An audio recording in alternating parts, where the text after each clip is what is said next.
Pag-usapan natin ang isang sitwasyon na alam ng batas na nangyayari pero pinipiling i-ignore. Babae, may asawa, legally married, pero hiwalay na sa totoong buhay. Nalaman niya na may kalaguyo ang asawa niya. She leaves, nagtrabaho abroad.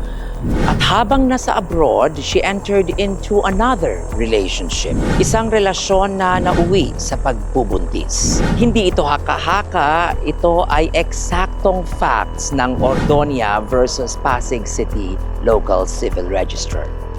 Si Richelle Busque Ordonia ikinasal kay Ariel Olibot noong year 2000. Hindi sila nag-annul, walang legal separation. So on paper, kasal pa rin. Noong 2008, habang nasa Qatar si Richelle, nalaman niya na may illicit affair ang asawa niya. Umuwi siya sa Pilipinas, naghiwalay sila in fact, pero hindi in law. Later on, habang nagtratrabaho sa UAE, nakarelasyon niya si Alan Fulgueras. Nabuntis siya. Noong 2010, nanganak siya sa Pasig City.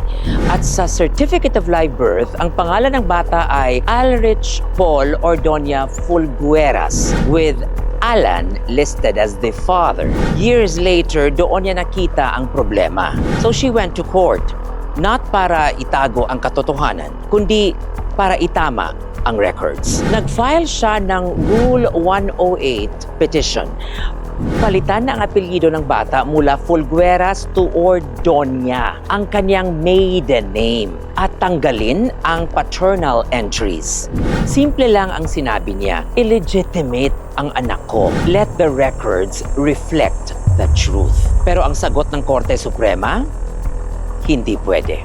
At dito, nagiging brutal ang batas. Under Article 164 of the Family Code, children conceived or born during the marriage are presumed legitimate. Kahit hiwalay na kayo, kahit matagal na, kahit malinaw kung sino ang biological father, kasado ang presumption.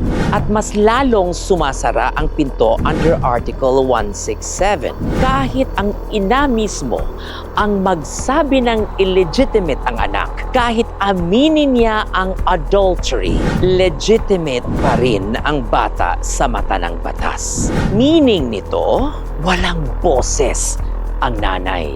Sinabi ng Supreme Court very clearly, ang karapatan mag-impugn ng legitimacy ay personal right ng husband or in exceptional cases ng kanyang heirs. Hindi ng ina. Hindi. Kahit siya ang nanganak. At hindi pwedeng idaan sa Rule 108 dahil ang ginagawa mo raw ay collateral attack sa legitimacy. Hindi raw clerical correction ang apelyido. Hindi raw simpleng entry.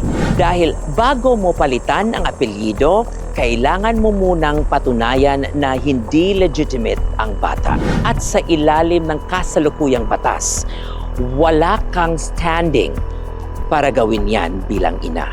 Then comes the part na bihira mong marinig mula sa Supreme Court. Inamin mismo ng korte na may absurd at unremedied situation. Isipin mo to. Ang bata, legitimate by operation of law. Pero ang apelyido niya, pangalan ng lalaking hindi naman pwedeng kilalanin legally bilang ama. At ang ina, walang remedy, walang proseso, walang boses. Sabi ng korte, our hands are tied. Hindi sila pwede mag-legislate, kaya direkta nilang itinuro ang problema sa Kongreso. Hindi ito isolated ruling. As early as Concepcion versus Court of Appeals, malinaw na ang linya ng korte. Lahat ng presumption, pabor sa legitimacy. Kahit masakit, kahit awkward, kahit taliwas sa katotohanan.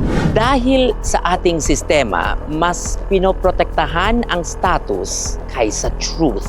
At dito pumasok ang House Bill number 7348. Isinulong ni Sanjay Shimura, layo nitong amyandahan ang Article 167 para bigyan ng karapatan ang ina na i-challenge ang legitimacy ng kanyang anak with safeguards, with evidence, yes, even DNA. At laging nakaangkla sa best interests of the child. Hindi ito lisensya sa pangangaliwa. Hindi ito pagwasak sa pamilya. Ito ay pagkilala sa realidad na hindi pwedeng pilitin ang bata na mabuhay habang buhay sa isang legal fiction. At hindi pwedeng patahimikin ang isang ina na siya mismo ang may hawak ng katotohanan mula umpisa. Kapag ang Supreme Court na ang nagsabi na there is an absence of remedy, hindi na yan opinion. Legislative call na yan. At kung seryoso tayo sa justice, dignity at truth, panahon na para sagutin ito. Legitimacy should protect children, hindi ikulong sila sa kasinungalingan. Another day, another Regal POV.